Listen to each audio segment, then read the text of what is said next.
Mic mic mic हाँ वो ले आओ, माइक डाला है पता ना कहाँ पे है वो। ले आओ। चार्ज है चलिए जा रहे हैं मैंने तुम दे देगा पता है उससे।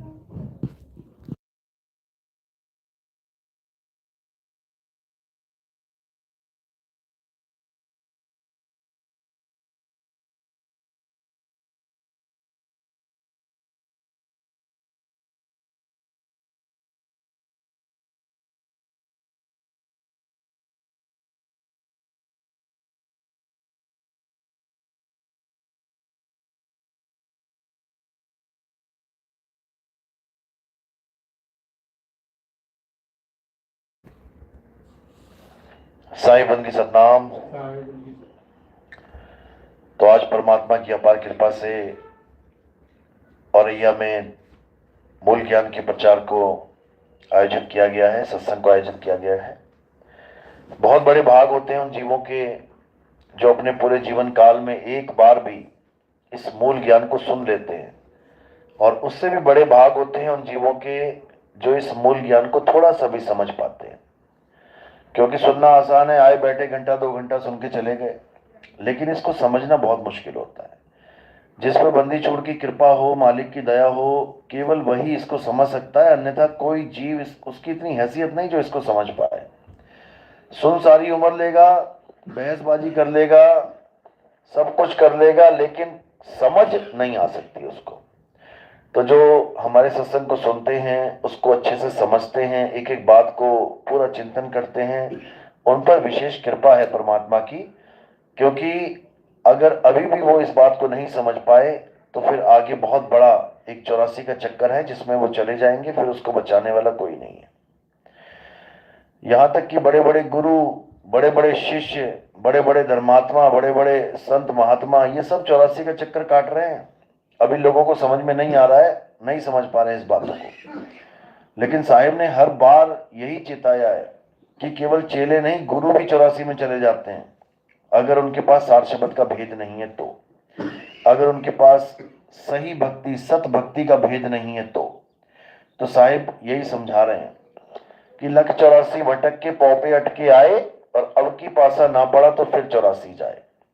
यानी एक बार तो 84 बड़ी मुश्किल से कटी है, परमात्मा ने दया करी कि तुम्हें इंसान जन्म मिला, लेकिन अगर उस इंसान जन्म को तुमने फिर गवा दिया तो भाई ये बहुत मुसीबत वाला काम हो जाएगा तुम्हारे लिए। तो कबीर साहब बार बार इसी बात को समझा रहे हैं कि पहली बात तो ये है कि इस दुनिया में आ गए हो, इंसान बन के आ गए हो, तो बहुत बड़े भाग हैं तुम्हारे।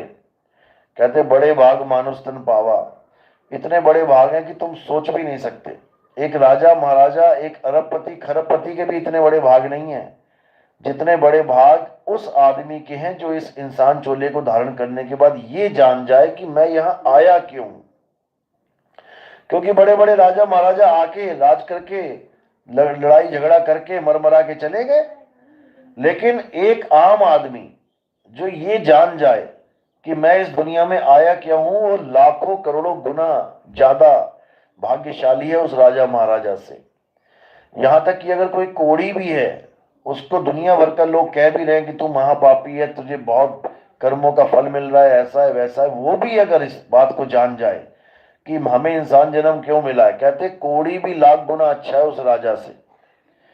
वो जो इस बात को समझ जाए कि हमें इंसान जन्म क्यों मिला है, क्योंकि अगर इस बात को समझ गया तो उसका निवारण ढूंढेगा कि मेरी मुक्ति कैसे हो, जंजाल खत्म कैसे हो, तो गुरु धारण करेगा, और गुरु धारण कर गया तो समझ लो पटरी पे आ गया। अब धीरे धीरे उसके जीवन में 1 से 2, 2 से 3, 3 से 4, 4 से 5 गुरु आते ही जाएंगे। गुरुओं का क्या काम है? गुरुओं का काम है तुम्हें ज्ञान समझाना। धीरे धीरे धीरे धीरे गुरुओं को पार करते करते करते तुम्हें सतगुरु मिल जाएगा, और जब तुम्हें सतगुरु मिल गया फिर तुम्हारा आना जाना खत्म हो गया। फिर उसके बाद ये काल का खेल, माया का खेल खत्म हो गया। फिर तुम कभी किसी लोक में नहीं जाओगे, तुम लोक से परे हो जाओगे, लोकों से परे हो जाओगे, क्योंकि माया का खेल ही लोकों में। ये जितने भी लोक हैं, जहां पर भी तुम लोक लिखा देख लो, कहीं पर भी सतलोक, अलख लोक, अगम लोक, अनामी लोक, गौलोक, शिवलोक, ब्रह्मलोक, पितरलोक, भूतलोक, प्रेतलोक, नागलोक, पाताल, जहां तुमने लोक दिख लिया, देख लिया जहां लिखा हुआ, समझ जाना ये सब भरम जाल है, माया का जाल है। कबीर साहब क्या कह रहे हैं? अरे लोक अलोक शब्द है भाई, और जिन जाना तिन संशय जाई। यानी जो असली लोक है, ये वाले लोक नहीं जो मैंने गिनवा दिए, जो तुम्हारा असली घर है, जो तुम्हारा असली ठिकाना है। कहते हैं रहना नहीं देश बेगाना है, ये धरती कागज की पुड़िया, बूंद पड़े घुल जाना है। कहे कबीर सुनो भाई साधो, सतगुरु नाम ठिकाना है। तो ये जो ठिकाना है वो क्या है? नाम। नाम को ही शब्द कहते हैं, शब्द ही तुम्हारा ठिकाना है। सतगुरु नाम ठिकाना है, कोई लोक ठिकाना नहीं है कि मैं सतलोक जाऊं फिर अलग लोक जाऊं फिर अनामी लोक जाऊं। नहीं जाना है, कहीं नहीं जाना। अरे ना कहीं आना और ना कहीं जाना, आपे में आप समाना। क्योंकि तुम ही वो असली धाम हो, तुम्हारा असली स्वरूप ही वो असली धाम है, जहां पे तुम्हारी सुरता वास करेगी आके। तुम्हारा स्वरूप शब्द स्वरूप है, और उसमें कौन समाएगी? तुम्हारी ही सुरता समाएगी। तो कह रहे हैं सुरत समाए शब्द में, और वाको काल न खाए। ये जाप मरे अजपा मरे, अनहद भी मर जाए। ये जाप अजपा अनहद का खेल खत्म हो जाएगा, और तुम्हें तुम्हारा सत्य स्वरूप समझ में आएगा कि आखिर तुम्हारा सत्य स्वरूप है क्या। तो कबीर साहब ने कोई कसर नहीं छोड़ी है। कबीर साहब ने एक एक बात को समझाया है, बताया है कि जब तक तुम अपने सत्य स्वरूप का भेद प्राप्त नहीं कर पाओगे, अपने शब्द स्वरूप का भेद प्राप्त नहीं कर पाओगे, तब तक तुम्हें परमात्मा नहीं मिल सकता। क्योंकि परमात्मा को तुम फिर काया करके ढूंढोगे। अगर तुम अपने आप को शब्द नहीं मान रहे हो तो क्या मानोगे? काया मानोगे। और जब तुम अपने आप को काया मानोगे, तुम्हें परमात्मा भी काया वाला चाहिए। आदमी काया है, औरत काया है, जानवर काया है। आज देखो इंसान किसकी पूजा कर रहा है? आदमी की पूजा कर रहा है, औरत की पूजा कर रहा है, जानवरों की पूजा कर रहा है। शंकर जी की पूजा करता है आदमी मान के, एक आदमी का शरीर जान के, 2 हाथ 2 पैर, जटाधारी, साथ में नाग की भी पूजा चल रही है। अरे शंकर जी की पूजा करनी है कि नाग की भी करनी है? गणेश जी की पूजा चल रही है, चलो गणेश जी को तो पहले ही इन्होंने आधा जानवर बना दिया कि सिर हाथी का और तन आदमी का। ठीक है, गणेश जी की पूजा कर रहे हो, उसके साथ चूहा भी पूजा जा रहा है, वो चूहे के भी मंदिर बने हुए हैं। तो कहने का मतलब ये इंसान, यानी ये काया को मानने वाला, अपने आप को काया जानने वाला इंसान, ये अपना भगवान भी काया ही ढूंढता है। अब बड़े बड़े संत आए हैं, देखो, कोई कह रहा राम भगवान है, कोई कह रहा कृष्ण भगवान है, कोई कह रहा शंकर जी भगवान है। सब काया कोई भगवान बता रहे हैं। इसी में एक रामपाल जी महाराज आ गए जो कहते नहीं, हनुमान राम कृष्ण ये सब भगवान नहीं है। भगवान कौन है? कबीर भगवान है। और कबीर को कैसा बताया जा रहा है? एक इंसान के रूप में, कि एक बाबा जी हैं, बूढ़े बाबा जी, और लंबी लंबी दाढ़ी है उनकी, सफेद लंबे बाल है उनके, टोपी पहना के सतलोक में बैठा दिया सिंहासन के ऊपर। देखो यूट्यूब भरा पड़ा है। यानी जो ये कहते हैं कि सतलोक में जरा मरण नहीं है। जरा मतलब क्या होता है? जरा कहते हैं ना, जर अवस्था हो गई, जरा गया, यानी बूढ़ा आ गया, बुढ़ापा आ गया। अब परमात्मा इन्होंने बूढ़ा बना दिया वहां पे, सफेद बाल सफेद दाढ़ी। इनसे पूछो ये जवान है कि बूढ़ा है, पहले ये बता दो। अरे जब वहां जरा मरण नहीं है, एक आम जीव की भी जरा मरण नहीं है, एक आम आदमी, एक आम जीव बूढ़ा नहीं हो सकता वहां पे, तो परमात्मा कैसे बूढ़ा हो गया? कोई जवाब नहीं है। अगर इतना सवाल पूछ लोगे, कहेंगे तू नितिन दास के सत्संग सुनने लग गया है, तू काल का दूत हो बन गया है, तेरे अंदर काल घुस गया। अरे मेरे अंदर काल नहीं घुस गया, मैं विवेकी हो गया। अब मैं सत्य और असत्य का निर्णय करने लायक हो गया। कबीर साहब समझा रहे हैं। कबीर सागर में पेज नंबर 3 पे आप पढ़ोगे, जिसमें नाम की महिमा गाई है कबीर साहब ने, कि नाम होता क्या है। तुमसे कहूं मैं नाम विचारी, और ना वो ज्योत ना पुरुष ना नारी। कबीर साहब ने सारा खेल ही खत्म कर दिया। इस ब्रह्मांड में जितने भी गुरु बैठे हुए हैं, ये 2 पे खेल चल रहा है इनका, यानी साकार और निराकार। कबीर साहब ने दोनों का खंडन कर दिया। तुमसे कहूं मैं नाम विचारी, ना वो ज्योत। ये ज्योत वाले कौन है? जितने भी पंथ परमात्मा को निराकार मानते हैं। एक ज्योत सर्वव्यापक, परमात्मा ज्योत स्वरूपी है। एक दिव्य ज्योति जागृति संस्थान, दुनिया भर के ज्योत वाले, गॉड इज लाइट, प्रकाश ही परमात्मा है, परमात्मा नूर है, ये सब क्या है? ये सब निराकार वाले हैं। त्रिकुटी में ध्यान लगाओ, प्रकाश हो जाएगा। उस रोशनी को देखो, रोशनी का कोई रूप रंग नहीं है, उसका कोई आकार नहीं है, यही परमात्मा है।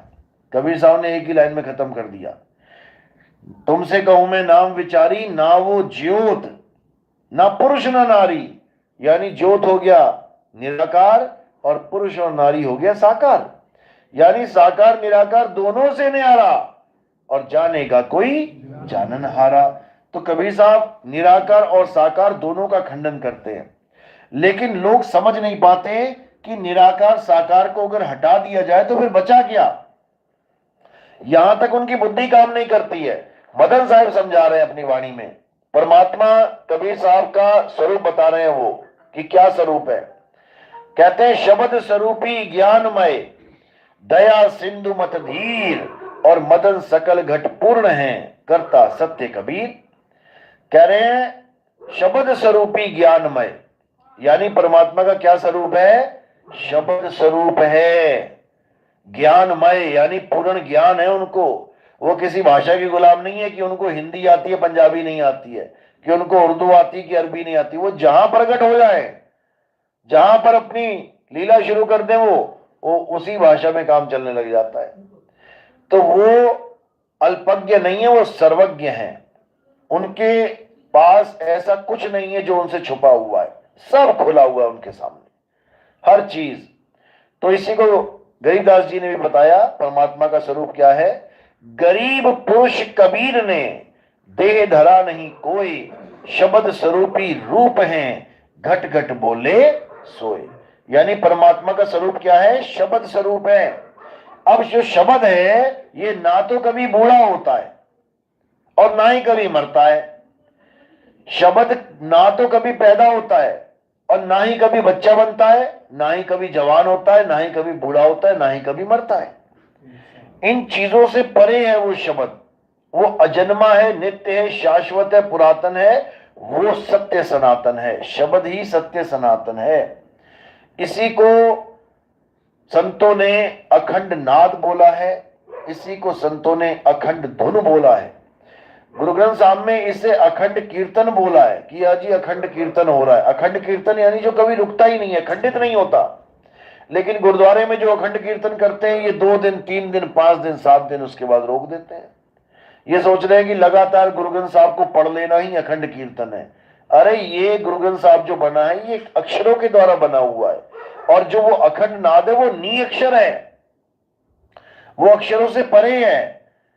अंग नंबर 340 में कबीर साहब की वाणी आती है, 52 अक्षर लोक त्रय, सब कुछ इन्हीं माही, ये अक्षर खिल जाएंगे वो अक्षर इनमें नाही।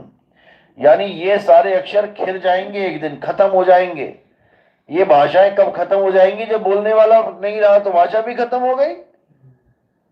अगर कोई हिंदी भाषा बोल रहा है, सारे हिंदी भाषा वालों को खत्म कर दिया जाए तो हिंदी भाषा खत्म बोल ही नहीं सकता कोई, कौन बोलेगा? अंग्रेजों को खत्म कर दिया जाए तो अंग्रेजी भाषा खत्म, जो अंग्रेजी को जानता है। तो ये अक्षर खिल जाएंगे वो अक्षर इनमें नहीं।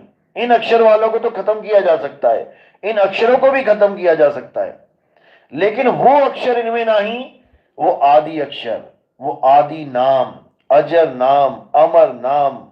कहते हैं आदि नाम को प्रणाम, गाजत गढ़ आठों जाम। कहते हैं आठों जाम यानी आठों पैर, गाजत वो गर्जना कर रहा है, वो लगातार गर्जना कर रहा है, लेकिन कोई उसको सुने नहीं पा रहा है। इसीलिए वो सारे जीव उस मालिक से दूर हैं। शब्द ही हमारा मालिक है, कोई देह हमारा मालिक नहीं है। याद रखना, हम खुद देह नहीं है, ये तो धारण किया है मैंने, शरीर को हमने धारण किया है और एक दिन इसको उतार देंगे। ये कपड़े पहने हैं, एक दिन इसको उतार देंगे। ये मिट्टी मिट्टी में मिल जाएगी, पानी पानी में मिल जाएगा, हवा हवा में मिल जाएगी, आकाश आकाश में मिल जाएगा, वायु वायु मिल जाएगी। ये पांचों तत्वों में विलीन हो जाएंगे। लेकिन हम कहां विलीन होंगे? हम कहां जाएंगे? हमारा स्थान कहां है? कहां से बिछुड़े हैं हम? साहिब कह रहे आए हो तुम जहां से, जाना तुम्हें वहां है, इतना बस विचार लो हो गया भजन। जहां से तुम आए हो वहीं समा जाओ। बस बात खत्म है। और कुछ करने की जरूरत नहीं है, कोई पूजा नहीं, कोई पाठ नहीं, कोई हवन नहीं, कोई यज्ञ नहीं, कोई कुछ करने की जरूरत नहीं है। बस एक ही काम करना है, वो क्या है? शब्द में सूरत को संभालना है। कहते हैं गगन में अगिया लागी बड़ी भारी, अरे सूरज जल गए, चंदा जल गए, 9 लाख तारा जारी, गगन में अगिया लागी बड़ी भारी। कहते धरती जल गई, अंबर जल गए और जल गई सृष्टि सारी, गगन में अगिया लागी बड़ी भारी। कहते राम हूं जल गए, लक्ष्मण जल गए किशन मुरारी, गगन में अगिया लागी बड़ी भारी। फिर कह रहे हैं ब्रह्मा जल गए, विष्णु जल गए शिव त्रिपुरारी, गगन में अगिया लागी बड़ी भारी। फिर क्या कहते हैं? कहें कबीर सोई जन बच गए। कौन बचा? कहें कबीर सोई जन बच गए, जिन शब्द में सूरत संभारी, गगन में अगिया लागी बड़ी भारी। ये मंत्रों वाला काम नहीं है कि ये मंत्र जप लो कल्याण हो जाएगा, वो मंत्र जप लो कल्याण हो जाएगा। कबीर साहब कहते हैं तंत्र मंत्र सब झूठ है, इनमें न भर में कोई, और सार शब्द जाने बिना कागा हंस ना होए। कबीर साहब सार शब्द की महिमा गाते हैं। अगर तुम बच सकते हो तो केवल सार शब्द से बच सकते हो, नहीं तो नहीं बचोगे। बीजक में कह रहे हैं सार शब्द कहीं बाची हो, मानो एतबारा, अक्षर पुरुषिक पेड़ निरंजन वाकी डारा। अगर बचना है तो सार शब्द से बच सकते हैं, और सार शब्द कोई लिखने बोलने पढ़ने वाला नाम नहीं है। सार शब्द कोई हिंदी पंजाबी उर्दू का बना नाम नहीं है। सार शब्द कोई वर्ण से बना नाम नहीं है। सार शब्द कोई स्वर और व्यंजन का मेल नहीं है। साहिब समझा रहे हैं, कह रहे स्वर व्यंजन का मेल नहीं है, अरे 52 का वो खेल नहीं है। 52 अक्षरों के द्वारा सार शब्द का निर्माण नहीं किया जा सकता। सार शब्द के द्वारा ही सारे शब्द, ये सारे 52, ये सारे 56, ये सारे जितने भी शब्द हैं, ये उसकी वजह से अस्तित्व में आते हैं। यानी उसकी वजह से सब कुछ है, सबकी वजह से वो नहीं है। बस इसको इतना समझना है। और सार शब्द कहाँ है? अदर द्वीप तहा गगन गुफा में है निज वस्तु सारा। जो सार वस्तु है उसका स्थान क्या है? अदर द्वीप गगन गुफा। अगर ऐसा गुरु मिल गया जो तुम्हें अदर द्वीप गगन गुफा का भेद बता रहा है, समझा रहा है, फिर तो समझो काम बन गया। और तुम्हें ऐसा गुरु मिल गया कि ओम ओम ओम कलियम कलियम हरियम हरियम करवा रहा है, जैसे आप रामपाल जी कितने महीने से थे? 2 महीने हुए थे। प्रथम दीक्षा मिली अभी तक, बहुत सस्ते में निकल आए, वहां से बहुत जल्दी छूट गए। 20-20 साल वाले, 15-15 साल वाले सार शब्द लेके वहां से। पहली बात तो रामपाल जी कहते थे मैं 3 बार में नाम दीक्षा देता हूं, लेकिन 3 बार में नहीं। पहली बार में वो प्रथम दीक्षा देते हैं ओम कलियम हरियम वाली, उसके बाद वो ओम सोहंग यानी सतनाम बना के दे देते हैं, उसके बाद वो सार नाम देते हैं जिसको ओम सोहंग सत्य कबीर कह के देते हैं, उसके बाद वो सार शब्द बताते हैं, चौथा नाम देते हैं, उसी सार शब्द यानी कि ओम सोम सत्य कबीर में आ का डंडा लगा देते हैं, बस वो कबीरा बन जाता है। ओम सोहम सत्य कबीर ये हो गया उनका सार नाम, ओम सोहम सत्य कबीरा ये हो गया उनका सार शब्द। 1 लाख रुपए का पाठ संकल्प करवाते हैं वो। 1 लाख रुपए आपने देने ही देने हैं, चाहे 2-2 हजार की किस्तों में दो। ये कबीर साहब ने कब बोला भाई कि 1 लाख का पाठ संकल्प करवाओ तो सार शब्द मिलेगा? अरे कबीर साहब तो गरीबों से गरीबों के पास जाके, महागरीबों के पास जाके, उनको गरीब नवाज कहा जाता है, जिन्होंने गरीब को भी नवाज दिया, वो सार शब्द का भेद बता दिया और उसको भी महा करोड़पति महा अरबपति बना दिया, धनी धनवान बना दिया। ऐसा धन दे दिया जो अनमोलक है, राजा भी उसकी बराबरी नहीं कर सकता। पायो जी में नाम रतन धन पायो, रतन मिल गया उसको, ऐसा रतन जो राजा महाराजाओं के पास नहीं है, ऐसा रतन जो बड़े बड़े देश के राजाओं के पास नहीं है। पायो जी में नाम रतन धन पायो, वस्तु अमोलक दी मेरे सतगुरु, कृपा कर अपनायो, पायो जी में नाम रतन धन पायो। यानी ऐसा ज्ञान मिल गया, ऐसी वस्तु मिल गई कि अब हमारे सामने और किसी चीज की कोई वैल्यू ही नहीं है। जब आपके पास अनमोलक चीज आ गई, अब तुम किसकी कीमत आंकोगे उसके साथ?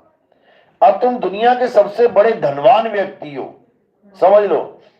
तो क्या कह रहे हैं? कबीर सो धन संचिए जो आगे को होए, ये वाला नहीं। ठीक है, खाने कमाने के लिए करना है ये भी, लेकिन तुम सोचो मैं 1 से 2, 2 से 4, 4 से 5, 5 से 8 मकान बना लूं, दुकानें बना लूं। आम आदमी छोड़ो, संत महात्मा क्या कर रहे हैं? एक सत्संग, दूसरा सत्संग, तीसरा, चौथा, पांचवा, 100, 150, 200, 1000 सत्संग घर बना के सोच रहे हैं अब हम बड़े वाले बाबा जी बन गए। अब बने हम बड़े वाले बाबा जी क्यों?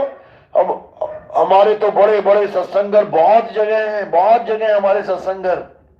बड़े वाले बाबा जी नहीं बने, बड़े वाले बेवकूफ बन गए तुम। बड़े वाले बेवकूफ इसलिए बन गए कि पहले तुम्हारी सुरता स्थिर थी कि चलो कोई सत्संग घर नहीं है, चलो एक कमरा ही है अपने पास, ठीक है। अब तुमने इतना मकड़ी का जाल बुन लिया, अब तुम्हारा ध्यान इसी में रहेगा कि वहां क्या करना है, क्या नहीं करना है, इंतजाम क्या है, कोई प्रॉब्लम तो नहीं आ गई, वहां कोई ऐसा ना हो जाए वैसे। अब तुम्हारी सुरता कहां फंस गई? इन्हीं सत्संग घरों में फंस गई। और सुरता जो है फंसने के कारण ही मालिक से दूर है। सुरत फंसी संसार में, ता से पड़ गई दूर, और सुरत बांध स्थिर करो, आठों पहर हुजूर। करना था सुरता को स्थिर, आठों पहर, और हमने ऐसे सुरता को फंसा लिया कि अब क्या बताएं। बस यही बंधन है और कुछ नहीं करना है। इसी सुरत को शब्द गुरु के चरणों में लगाना है और कुछ नहीं करना है। शब्द गुरु के चरण का मतलब ये नहीं कि उनके सच में चरण है कोई। शब्द गुरु के चरण का मतलब है जब हमें ध्यान विधि मिलती है तब हमें समझाया जाता है कि आखिर गुरु के चरण हैं तो हैं कहां। गुरु के चरणों में ध्यान लगाएं तो लगाएं कैसे? जैसे हनुमान चालीसा पढ़ेंगे तो सबसे पहले वहां भी गुरु चरणों की बात की। श्री गुरु चरण सरोज रज निज मनु मुकुर सुधार, बरनऊ रघुवर विमल जसु दो जोदाय को फलचार। तो कह रहे हैं बुद्धिहीन तनु जान के सुमिरो पवन कुमार। सुमिरो, जपो नहीं, सुमिरो पवन। सुमिरन का मतलब ही नहीं पता लोगों को और बड़े बड़े गुरु बन के बैठे हुए। नानक साहब समझा रहे हैं, कह रहे हैं नानक सोई एको सिमरिए। सिमरिए बोला, जपो नहीं। एको सिमरो नान का जो जल थल रहा समाये, और वाही को क्यों सिमरिए जो जम्मे ते मर जाए। कबीर साहब कह रहे हैं राम सिमर पछताएगा मन, राम सिमर पछताएगा, पापी मनवा लोभ करत है अंतकाल पछताएगा। राम सिमर पछताएगा। अब सिमर का मतलब क्या है? सिमर का मतलब जाप नहीं होता। सिमरन का मतलब जाप नहीं होता। लोग सिमरन और जाप में ही फर्क नहीं कर पा रहे हैं और बन गए महात्मा। करे तो करे क्या? करना तो करे क्या? करना कुछ था और कर कुछ बैठे। करना सिमरन था और कर जप बैठे। और साहिब मना कर रहे हैं, मुझको कहां ढूंढे रे बंदे, मैं तो तेरे पास में, ना मैं जप में, ना मैं तप में, और ना एकांत निवास में। वो तो कह रहे हैं कि ना मैं जप में, ना मैं तप में। जप और तप से मैं तो मिल ही नहीं सकता। लेकिन अब कौन समझाए भाई इनको? ये जितने भी गुरु बैठे हैं ये सब जप वाले ही हैं। कोई हिंदी के नाम जपवा रहा है, कोई अरब देश वाला गुरु है अरबी के नाम जपवा रहा है, अंग्रेजियों के यहाँ चले जाओ अंग्रेजों के यहाँ अंग्रेजी नाम जपवा रहा है, चाइनीज के यहाँ चले जाओ चाइनीज नाम जपवा रहा है, जापानियों के चले जाओ जापानी नाम। हर देश में कोई ना कोई नाम जपवाया जाता है उनकी भक्ति विधि के अनुसार, अलग अलग भाषाओं में। तो जब तक ये भाषाओं में यानी अलग अलग भक्ति विधि चलती रहेंगी तब तक परमात्मा किसी को मिलने वाला नहीं है। तो क्या करना है? सारी भाषाओं को त्याग दो, सारे मंत्रों को त्याग दो, सारे जप तप पूजा पाठ व्रत जो भी तुम्हें आज तक बताया गया सब कुछ त्याग दो। अब करे क्या? केवल एक आत्म देव को जान लो। गुरु ग्रंथ साहब में वाणी आती है, आत्म देव सिमरिए, आत्म देव पूजिए, गुरु के सहज सुभाए। यानी जब तुम्हें गुरु मिल जाएगा वो क्या बता देगा तुम्हें? आत्म देव की पूजा कैसे करनी है वो बता देगा। और जब तुम्हें पता लग गया कि आत्म देव की पूजा कैसे करनी है उसके बाद सारे भ्रम खत्म। अर्जुन की तरह निशाना केवल चिड़िया की आंख में होना चाहिए। ये नहीं है कि वहां केवल आंख ही है, वहां पे चिड़िया भी है, उसकी चोंच भी है, उसकी पूंछ भी है, उसके पर भी है, उसके पैर भी हैं, वहां पर पेड़ भी है, तना भी है, वहां पर फल फूल भी है, पत्तियां भी हैं, लेकिन हमें क्या दिख रहा है? अर्जुन को क्या दिख रहा है? केवल आंख। इसी प्रकार हमारे पास पूरा शरीर भी है, आंखें भी हैं, कान भी है, नाक भी है, 9 द्वार भी हैं, सारा संसार भी है, सब कुछ है हमारे पास, लेकिन हमें क्या देखना चाहिए? केवल बस उस आंख को देखना है, उस आंख पे निशाना लगाना है। वो जब गुरु से भेद मिलेगा तब समझ में आएगा कि कैसे लगाया जाता है। उसका उदाहरण दिया कबीर साहब ने पनिहारिन की तरह। जब पनिहारिन चलती है मटका लेके सिर के ऊपर, तो देखो उसके सामने पेड़ भी है, फल भी है, फूल भी है, सड़क भी है, लोग भी हैं, बातें भी कर रही है, सब कुछ कर रही है, लेकिन चिड़िया की आंख कहां है? चिड़िया की आंख सिर के ऊपर है, वो मटका ही चिड़िया की आंख है। तो वो 24 घंटे चल रही है मटके को लेके, तो कितनी देर मटके का ध्यान कर रही है वो? कितनी देर उसकी सुरता मटके पे है? 24 घंटे। बस यही है भक्ति, और कुछ नहीं है। सुमिरन की सुध यूं रहे, जीव गागर पनिहार, और बोले डोले सुरत में, कहे कबीर विचार। बस इतनी सी बात है। जिसके समझ में आ गई उसका खेल बन गया, और जिसके समझ में नहीं आई उसका खेल खत्म हो गया। तो अब केवल और केवल एक नाम को जानना है। ये 2, 4, 5, 8, 10, 20, 50, 1000, लाख, करोड़ छोड़ दो। अरे कोटि नाम संसार में, इनसे मुक्ति ना होए, और गुप्त नाम सतपुरुष का बुझे बिरला कोई। करे करोड़ों नाम बना दिए इंसान ने, करोड़ों। छोड़ दे सारे नाम, और क्या कर?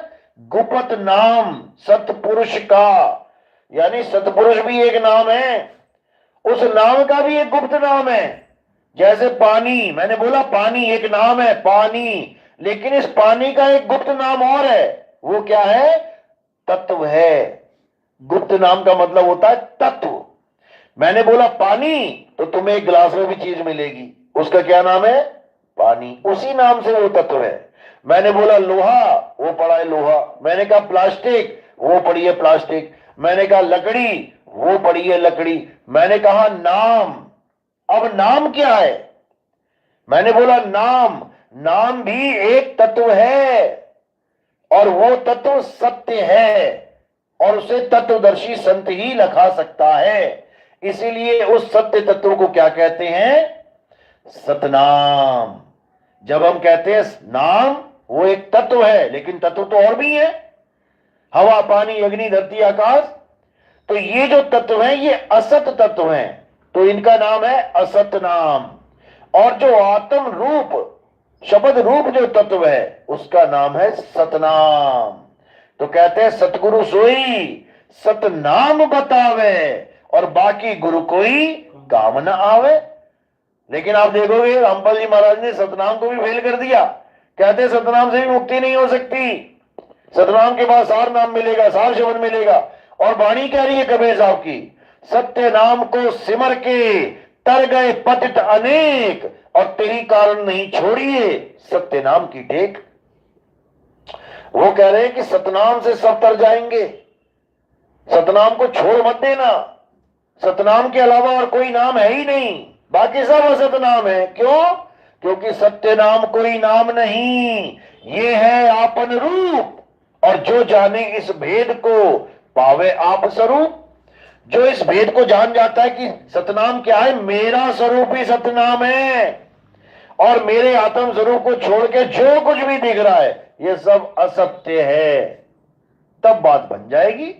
इसीलिए साहिब कबीर सागर की पहली लाइन में क्या बता रहे हैं? पहली लाइन, अरे सत्य नाम है सार, बूझो संत विवेक करी, उतरो भवजल पार, सतगुरु का उपदेश यही। 2 लाइनों में उपदेश कर दिया उन्होंने। सार नाम की बात ही नहीं करी, सार शब्द की बात ही नहीं करी, उन्होंने सतनाम को ही सार बना दिया। सत्य नाम है सार, 2 ही चीजें हैं, सार या असार। सतगुरु ऐसा चाहिए जैसा शुभ सुहाए, और सार सार तो गई रहे, थोथा दे उड़ाए। थोथा क्या है? असार। बस 2 ही चीजें हैं, सार असार। तो कबीर सागर की पहली लाइन में जब आप पढ़ोगे कि सार है क्या, तो वहां क्या लिखा है, सत्य नाम है सार। सार का मतलब होता है असल चीज, और तुम्हारा सत्य नाम ही काल भगवान और अक्षर पुरुष का नाम है। बताओ दोनों में से असल चीज क्या है, दोनों में से सत्य कौन है, सत्य कौन है, सत्य परमात्मा है, सत्य पुरुष है, सत्य करतार है, सत्य मालिक को बोला गया है, सत्य साहिब बोला गया है। इन दोनों में से सत्य कौन है, काल या अक्षर पुरुष? इनकी तो उत्पत्ति बताई गई है, जो उत्पन्न हुआ है वो एक दिन बिनसेगा। जब ये दोनों मिलके भी सत्य नहीं हो सकते, तो इन दोनों का मिलके नाम सत्य नाम कैसे हो गया? ये झूठ है। परमात्मा सत्य है, परमात्मा का नाम सत्य है। कहते हैं एक तू सच्चा, तेरा नाम सच्चा, और किसी का नाम सच्चा नहीं है, समझ लो। तो वही परमात्मा सत्य पुरुष है, वही परमात्मा सत्य साहिब है, उसी का नाम सत्य नाम है। उसी सत्य नाम का डंका बजाने के लिए कबीर साहब ने कबीर सागर में पूरे डंके की चोट पे बोला है कि घर घर होगा बोध विचारा। किस चीज का विचार होगा? सत्य नाम का विचार होगा। सत्य नाम का परचम लहराएगा, सत्य नाम का झंडा पूरे विश्व में लहराएगा। तो भैया काल भगवान और अक्षर पुरुष का झंडा लहराना है क्या? इतना भी नहीं समझ पा रहा है कोई कि सत्य नाम ही परमात्मा का नाम है।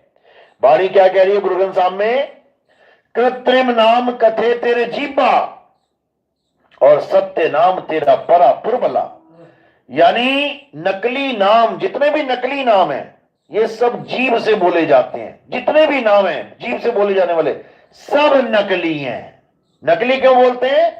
क्योंकि लिखे और मिटाए जा सकते हैं, नकली है। कबीर साहब कह रहे हैं ओ अंकार आदि में जाना, लिखे और मिटे ताही न माना। जो लिखने और मिटाने वाले नामों को जप के सोचता है कि मेरे मुक्ति हो जाएगी, बेड़ा पार हो जाएगा, कहते हम नहीं मानते उसको। हमारा नाम अलेख है, हमारा नाम कागज कलम से नहीं लिखा जा सकता है। कागज कलम कलेस राम रंग होरी हो, और वो अक्षर यामे नाही राम रंग होरी हो। 52 अक्षर लेख राम रंग होरी हो, और वो रहे शेष का शेष राम रंग होरी हो। अरे नहीं स्याही का काम राम रंग होरी हो, करे स्याही कलम कागज का कोई काम नहीं है उस नाम में। वो ऐसा नाम है, उस नाम को लखाने वाला संत तत्वदर्शी संत कहलाता है, और मंत्रों को जपाने वाला संत जपी कहलाता है। तपस्या कराने वाला संत तपी कहलाता है। जपी तपी सन्यासी से पीछा छुड़ाना है, और किसकी शरण में जाना है?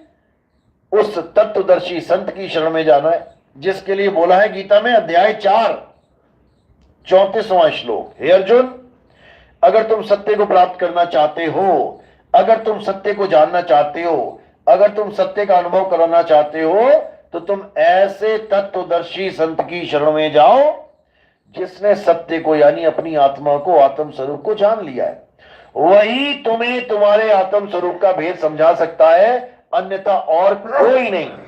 बाकी तुम्हें नाम जपवा देंगे, आजा बेटा ये नाम ले ले, आजा बेटा वो नाम ले ले, आजा बेटा ये जप ले वो जप ले, आजा बेटा पानी में तपस्या कर ले, हवा में तपस्या कर ले, पहाड़ पे चढ़ जा, सब कुछ बता देंगे, लेकिन तुम्हें सत्य के साथ नहीं जोड़ सकते। और सत्य के साथ नहीं जुड़े तो फिर कुछ होने वाला नहीं है। इसलिए जो कुछ है वो सत्य है, सत्य के सिवा कुछ नहीं है। इसलिए हमें क्या करना है? हमें सत्य के साथ जुड़ना है, सत्य का संग करना है। सत्य का संग करेंगे तो सत्संगी कहलाएंगे। और सत्य क्या है?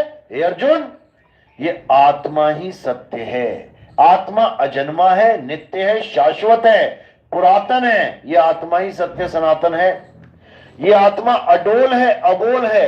ये आत्मा सदा सदा रहने वाली है। इसको कोई भी ना तो पैदा कर सकता है ना इसको मार सकता है। तो बस इतना सा ही समझने की बात है। जो इसको समझ जाएगा उसका जन्म सफल हो जाएगा, जो नहीं समझेगा बेचारा वो इनकी शरण में रह जाएगा। जय सतनाम, जय सतनाम। खैर अच्छी बात है, गुरु मेरे सभी बड़े अपनी अपनी ठौर, शब्द विवेकी पार की सो माथे का मोर। अच्छी बात है, रामपाल जी महाराज से कोई गिला शिकवा नहीं है हमारा, हम उनका भी आदर करते हैं, क्योंकि उन्होंने भी बहुत से भगत समाज को इन भूत प्रेतों से, इन चुड़ैलों से, चंडालिकाओं से, पता नहीं किस किस की पूजा करता रहा ये इंसान, बकरों की बलियां देता रहा, मुर्गों की बलियां देता रहा, नशों में डूबा रहा। हम उसको भी अच्छा मानते हैं जिस गुरु ने इतना ज्ञान दे दिया कि भाई इन चीजों को त्यागो। देवी देवताओं की पूजा में सब उलझे पड़े थे, जबकि गीता बार बार समझा रही है, अध्याय 7 बार बार समझा रहा है, हे अर्जुन जो देवी देवताओं की पूजा करता है वो अल्प बुद्धि जीव है। अध्याय 7 23वां श्लोक पढ़ लो, उनको ज्ञानी पुरुष नहीं बोला, अल्प बुद्धि जीव है। देवताओं की पूजा करने वाले देवलोक को जाते हैं, पितरों की पूजा करने वाले पितरलोक को जाते हैं, भूतों की पूजा करने वाले भूतों के यहां जन्म लेते हैं। मेरे भगत जो मुझे तत्व रूप से जानते हैं वो कहीं नहीं जाते, वो मुझे प्राप्त करते हैं, यानी आत्म स्वरूप में सिद्ध हो जाते हैं। उसी आत्म स्वरूप में सिद्ध होते हैं जिसका भेद एक तत्वदर्शी संत बताता है, ना कि कोई मंत्र जपवाता है। अध्याय 3 17वां श्लोक, हे अर्जुन जो अपनी आत्मा में रमण करते हैं, जो अपनी आत्मा में तृप्त हैं, जो अपनी आत्मा में संतुष्ट हैं, उनके लिए कोई धार्मिक कर्म कर्तव्य लागू नहीं होता।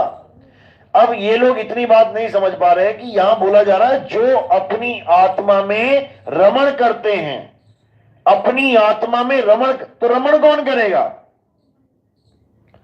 इनको यह समझ में नहीं आ रहा है। जब हम अपनी आत्मा में रमण करते हैं इसका मतलब क्या होता है कि हम अपने नकली स्वरूप को छोड़ के असली स्वरूप में समाते हैं। समाने को कहते हैं रमण करना, रम जाना, कहते हैं ये तो इसी में रम गया, यानी अब अपनी सुधबुद्धि नहीं है इसको, ये रम ही गया। इसीलिए रमने का नाम ही राम है। राम नाम कैसे पड़ा है? रमने का नाम राम है। जो परमात्मा में रम जाए समझो वो राम हो गया। इसी को समझाया गया है कि कस्तूरी कुंडल बसे मृग ढूंढे वनमाही, ऐसे रमता राम है। रमता मतलब रमण करने वाले, ऐसे रमता राम है, ये दुनिया जाने नहीं। तो अब क्या करना है? अब हमने अपनी आत्मा में रमण करना है। आत्मा में कहने का मतलब है परमात्मा, और रमण कौन करेगा? जीवात्मा। इसमें भेद नहीं समझ पाता इंसान, करे तो करे क्या। जब मैं कहता हूं आत्मा, उसको तुम समझो अचल आत्मा। अचल आत्मा यानी जो हिलती डुलती नहीं है, जो एक जगह स्थिर है, जो सदा सदा अचल है, जो कभी डोलती नहीं है। आत्मा अडोल ना डोलई, गुरु के सहज सुभाए। वो आत्मा अडोल है। और जब मैं कहता हूं कि रमण करना है, तो किसने रमण करना है? जो हिल और डुल रहा है वही तो रमण करेगा। तो जो हिल और डुल रहा है वो रमण करेगा, तो वो कौन है? जीव। वो उसी का अंश है। ईश्वर अंश जीव अविनाशी। अब उसका ईश्वर कौन है और जीव कौन है ये समझना पड़ेगा। जीव वो है जो चल रहा है। आज दिल्ली है, कल कलकत्ता, परसों बंबई, कौन है ये जीव आत्मा है। अजर अमर अविनाशी है ये भी, लेकिन ये चलता जा रहा है, चलता जा रहा है, चलता जा रहा है। लहरें देखो, कहते हैं सुनामी आने वाली है, बड़ी लहर को सुनामी कहते हैं। कहां पहुंची? अभी अमेरिका के पास है। कहां तक पहुंचेगी? जापान पहुंचेगी। जापान पहुंचेगी। कौन? लहर जो चल रही है। कभी ये पूछा है? कभी ये सुना है समुद्र आने वाला है? कहां पहुंचा? बस यही पहुंचने वाला है। अरे समुद्र जहां है वही है। लहर पहुंच रही है, लहर आ रही है, लहर जा रही है। और किसका अंश है? समुद्र का ही अंश है। समुद्र और लहर में कोई भेद नहीं है, मात्र एक भेद है कि वो चल रही है और वो अचल है। दोनों पानी है, H2O फॉर्मूला दोनों का। इसी को समझाया जा रहा है। इसी भेद को खत्म कर देना है। जैसे समुद्र और लहर का भेद नहीं है, केवल चल और अचल अवस्था का भेद है, ऐसे ही परमात्मा और संत का भेद नहीं है। हरि का सेवक हर के जैसा, भेद न जानो मानस देहा। कहते शरीर को मत समझ लेना कि संत बैठा है। संत शरीर नहीं है। कौन है? संत हमारी आत्मा, हम संतन के जीव, और संतन हम में रमी रहे, जीव माखन में घी। कहते हैं शरीर मत समझ लेना उनको, वो शरीर के पीछे एक ताकत बैठी हुई है जो तुम्हें तुम्हारा स्वरूप बता रही है, उस ज्ञान को समझना है। इसी प्रकार लहर को समुद्र में कैसे समाना है, इस ज्ञान को जान लो बस। चल अवस्था को कैसे अचल अवस्था में प्रवेश कराना है, ये समझ लो। रामपाल जी महाराज की एक किताब है गहरी नजर गीता में, आप उसमें अध्याय 2 24वां श्लोक पढ़ोगे, उसमें उन्होंने क्या भावार्थ किया है, बहुत अच्छा किया है, लेकिन खुद नहीं समझ पाए क्या कर दिया, क्योंकि नकलमारी होगी कहीं ना कहीं से, पक्की बात है।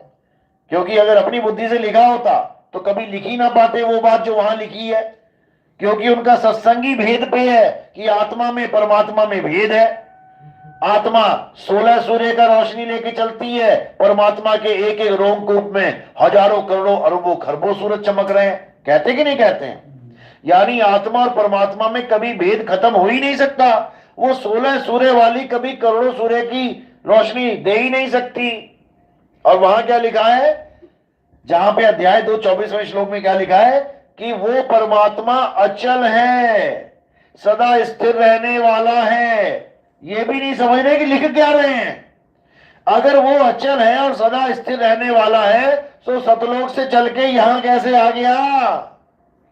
वो कबीर को तुमने कैसे टहला दिया घुमा घुमा के गली गली में? अगर वो अचल है, अचल का मतलब तक नहीं समझ पा रहे। अचल का मतलब क्या होता है? दो संपत्तियां होती हैं, एक चल संपत्ति होती है और एक अचल संपत्ति। चल संपत्ति क्या होती है? जिसको एक जगह से दूसरी जगह आप शिफ्ट कर सकते हो। आज सतलोक में बैठा है, कल को मृत्यु लोक में बैठा है, समझ में आता है, चल संपत्ति है। लेकिन जो संपत्ति अचल है, राजा का महल चल संपत्ति है कि अचल? अचल है। कोई कह सकता है कि जोधपुर का राजा था, उसने अपना महल उठा के जयपुर में शिफ्ट कर दिया? अरे भैया, वो अचल है, परमात्मा अचल है। वो एक उंगली भी नहीं चल सकता, एक इंच भी नहीं चल सकता, एक माइक्रो मिलीमीटर भी नहीं चल सकता वो, क्योंकि वो है ही अचल। लेकिन उसकी लीला नहीं आ रही है। वो बिना चले ही चल जाता है, वो बिना चले ही प्रचार करवा देता है, वो उसकी लीला है, उसका भेद अलग है। लेकिन वो परमात्मा नहीं चलता। कबीर साहब खुद गवाही दे रहे हैं, आवे न जावे जन्मे नहीं मरे, सो निज पीव हमारा हो। कहते जो मेरा पीव है वो आता जाता नहीं है। आप देखोगे संकेत तो बहुत दिए कबीर साहब ने। रानी इंदुमती के साथ जब गए, सतलोक में बताते हैं कहानी में कि सतलोक में लेके गए रानी इंदुमती को।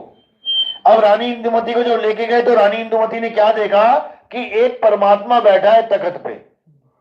वो परमात्मा होगा और ये जो कबीर साहब हैं ये उसके कोई दास होंगे।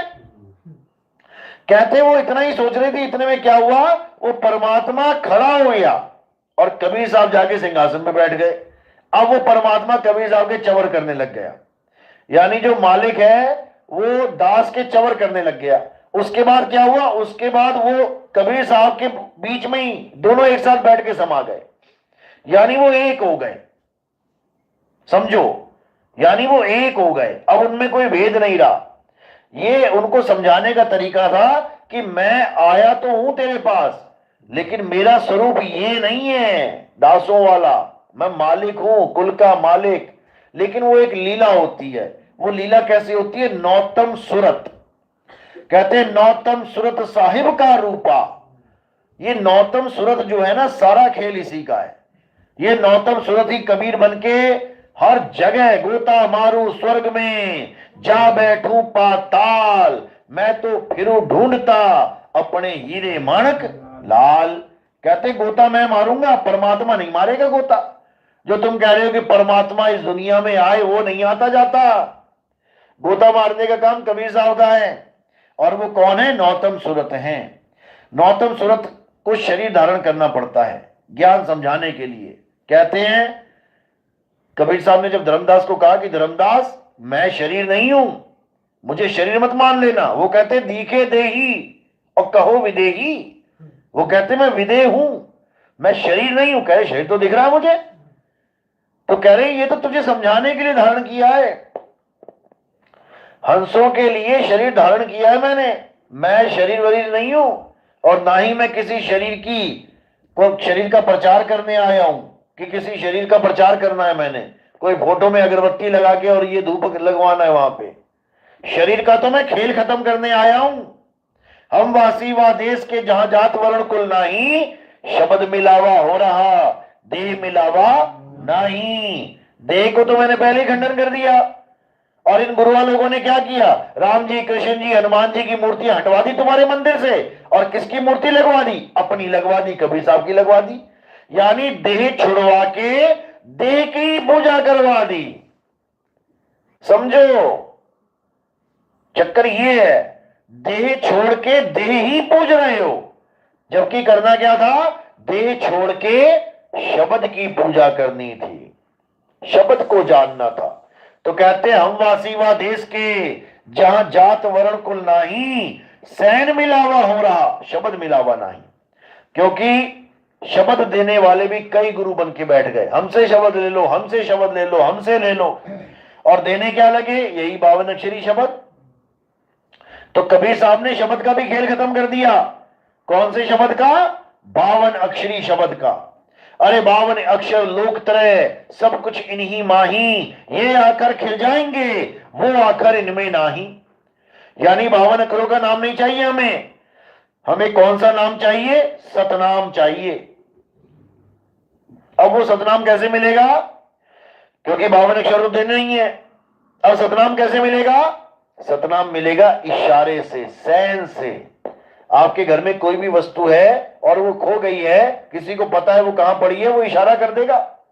आपका मोबाइल गिर गया, बेड के पीछे, दीवार और बेड के बीच में गिर गया, आपको नहीं पता, किसी और को पता है, आप ढूंढ रहे हो कहां है, कहां है, कहां है। उसने एक इशारा करना है बेड के नीचे, वो देख उधर, बिना बोले, और आप सीधे वहीं पहुंच जाओगे। इसको सैन कहते हैं, सैन।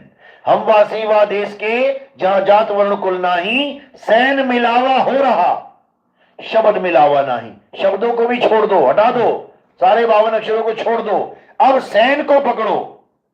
कहते हैं है प्रगट पर दीखत नाही, सतगुरु सैन सहारा हो, आवे न जावे जन्मे नहीं मरे, सो निज पीव हमारा हो।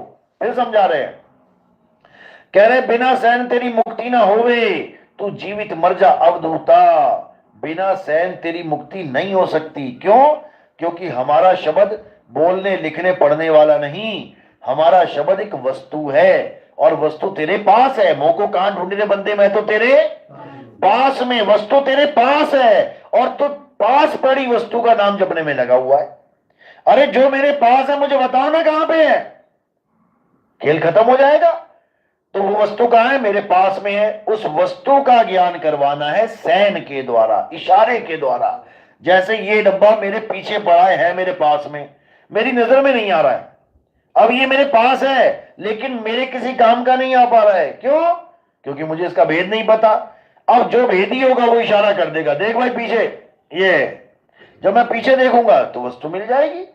बस इसी तरह कह रहे वस्तु कहीं ढूंढे कहीं, और कैसे लागे हाथ, गुप्त वस्तु तब मिले, भेदी लीजिए साथ। गुप्त वस्तु बोला है, मंत्र वंत्र नहीं। गुप्त वस्तु तब मिले, भेदी लीजिए साथ। अरे भेदी लीना साथ में, दीनी वस्तु लखाए। कहते ना एक छुड़ाए एक लखाए, तो लखाव क्या कराएंगे, उस वस्तु का लखाव कराएंगे, मंत्रों को छुड़वाएंगे। प्यास लगी है और कोई पानी पानी जप रहा है, उसका पानी पानी जपना छुड़वाएंगे और उसको पानी लखाएंगे। तो कहते हैं वस्तु दीनी लखाए, और कोटि जन्म का पंथ था, पल में पहुंचा जाए। पल में, एक पल में तुम्हें यह ज्ञान हो जाएगा कि परमात्मा कहां है, कहां बैठा हुआ। एक पल में कह रहे ना, खोजी होए तुरंत मिल जाऊं, एक पल की तलाश में। मात्र एक पल की बात है, 2 पल 3 पल भी नहीं लगेंगे। एक पल में तुम्हें समझ में आ जाएगा कि परमात्मा कहां है। अब क्या करना है, कहें कबीर सुनो भाई साधो मैं तो हूं, विश्वास में। तुम्हें गुरु के कहे पे विश्वास करना पड़ेगा, तुम्हें गुरु की बताई विधि को अपनाना पड़ेगा, और धीरे धीरे धीरे धीरे मालिक की ऐसी कृपा हो जाएगी कि तुम्हें घर बैठे परमात्मा मिल जाएगा। कहीं आने जाने की जरूरत नहीं है, तुम्हें कहीं नहीं जाना पड़ेगा। वो मालिक तुम्हारे पास है। नर नारी और कीट पतंगा सार शब्द सब ही के संगा, वो तुम्हारे साथ है। वो मंत्र जंतर नहीं है कि तुम मंत्र जप रहे हो सार शब्द के नाम पे। और वो कहां पर है उसका एड्रेस समझ लो। क्या कह रहे हैं? अदर द्वीप तहां गगन गुफा में है निज वस्तु सारा। वो सार वस्तु है, वो सार शब्द नाम नहीं है। वो सार शब्द वस्तु कहां है? अदर द्वीप गगन गुफा में। जब आपको दूसरी दीक्षा मिलेगी आपको इसका भेद समझ में आएगा। दूसरी दीक्षा के बाद एक तीसरी दीक्षा मिलेगी। वो कहां मिलती है? वो हमारे पास नहीं मिलेगी। उसको कौन देता है? कहां मिलती है वो हेडक्वार्टर पे मिलती है जाके। परमात्मा का हेडक्वार्टर है। जब आपको लिखाएंगे, आपको बताएंगे हेडक्वार्टर कहां है, तब आप उस हेडक्वार्टर की तरफ दौड़ना शुरू कर दोगे। किस स्पीड से? कौन सी चाल से? विहंगम चाल से। जब तुम विहंगम चाल से उस हेडक्वार्टर की तरफ जाओगे और जब वहां पर तुम एंट्री करोगे तब तुम्हें तीसरी दीक्षा वहीं मिलेगी। परमात्मा देते हैं तीसरी दीक्षा। कोई माई का लाल नहीं संसार में, कोई आदमी ऐसा नहीं है जो तुम्हें तीसरी दीक्षा दे सके। वो परमात्मा देगा तुम्हें तीसरी दीक्षा। गुरु केवल उसको वेरीफाई करेगा, क्योंकि माया का भी इतना बड़ा जाल है, जीव समझ ही नहीं पाता है कि माया है या परमात्मा है। सामने सूरज है बिल्कुल तुम्हारी आंखों के सामने, और तुम आंखें नहीं खोल पा रहे उसको देखते हुए, लेकिन थोड़ी देर में पता लगा अरे वहां सूरज नहीं था, वहां तो शीशा था। सूरज कहां था? अगर सामने शीशा है, सूरज कहां है? फिर तुम्हारे पीछे है। पीछे का सूरज सामने शीशे में दिख रहा और तुम आंखें नहीं खोल पा रहे हो, और तुम पक्की मोहर लगा के बैठ गए हो कि सूरज सामने नहीं है। इतना तगड़ा जाल है, इतना तगड़ा जाल। साहिब ने समझाया है, अलख लोक, अगम लोक, अनामी लोक, सतलोक, करनैनो दीदार महल में प्यारा है। ये पूरी लाइनें पढ़ लेना। सतलोक, अलख लोक, अगम लोक, अनामी लोक तक बताने के बाद भी क्या बोल दिया? कहते काया भेद किया निर्वारा, ये सब रचना पिंड मंझारा, माया अवगति जाल पसारा, सो कारीगर भारा है। यानी ये सारा जितने सतलोक, अलग लोक, अगम लोक जितने भी बने हैं ये माया का जाल है। आदि माया कीनी चतुराई, झूठी बाजी पिंड दिखाई, अवगति रचना रची अंडमाही, ताका प्रतिबिंब डाला है। कहते माया के लोक में जाना है तो क्या करना पड़ेगा? इंगला पिंगला सुषमना में घुस जाओ। बस तुम एक बार तुम इंगला पिंगला सुषमना में घुस गए, माई का लाल नहीं इस दुनिया में कोई तुम्हें बचा सके। अरे जमराजा की फौज खड़ी है त्रिवेणी के घाटी मेरा मन, कहते हैं निकल यहां से। यमराजा की फौज खड़ी है, इतने रूप खड़े हैं वहां पे, तुम्हें कोई ना कोई रूप फंसा लेगा। इतने रूप खड़े हैं, यहां तक कि गुरु का रूप लेके भी वो निरंजन खड़ा हो जाता है, तुम्हें वहां पे अटका लेगा। ये जितने रामपाल जी के चेले हैं ये सब इंतजार कर रहे हैं गुरु जी का। पता है कहां पे? त्रिकुटी पे मिलेंगे गुरु जी। ये सब यहां पे गुरु जी ढूंढ रहे हैं, और यहां पर जिसने गुरु जी ढूंढ लिया वो बर्बाद हो जाएगा मेरे भाई, बर्बाद हो जाएगा। गोरखनाथ भी यही ढूंढता था। कबीर साहब ने समझाया, अरे इंगला भिन से पिंगला भिन से और भिन से सुषमन नाड़ी, कहे कबीर सुनो रे गोरख कहां लगई हो ताड़ी। ये इंगला पिंगला सुषमना वाला खेल खत्म कर दो। यहां पर गुरु नहीं, यहां काल विराजमान है। इंदुमती को काल कबीर साहब के रूप में आके ठगने के लिए आ गया, वही तुम्हें ठगने के लिए आएगा तुम्हारे गुरु के रूप में। लेकिन जो विवेकी हंस है वो जानता है मेरा गुरु शरीर नहीं है, मेरा गुरु शब्द है। जो ये जानता है वो उसको ऐसे पार कर जाएगा 2 मिनट में, उसको पार कर जाएगा वो। और जो नहीं जानता कि मेरा गुरु शब्द है, जो ये जानता है मेरा गुरु देह है, वो पक्का उंगली पकड़ देगा उसकी। गुरु जी आ गए, गुरु जी आ गए। और गुरु जी कहां लेके जाएंगे तुम्हें नहीं पता, समझ लो हालत खराब हो जाएगी। इसलिए शब्द गुरु को जानो, शब्द गुरु सुरत धुन चेला, इसको समझना है। चलो तो आज का सत्संग यही समाप्त करते हैं।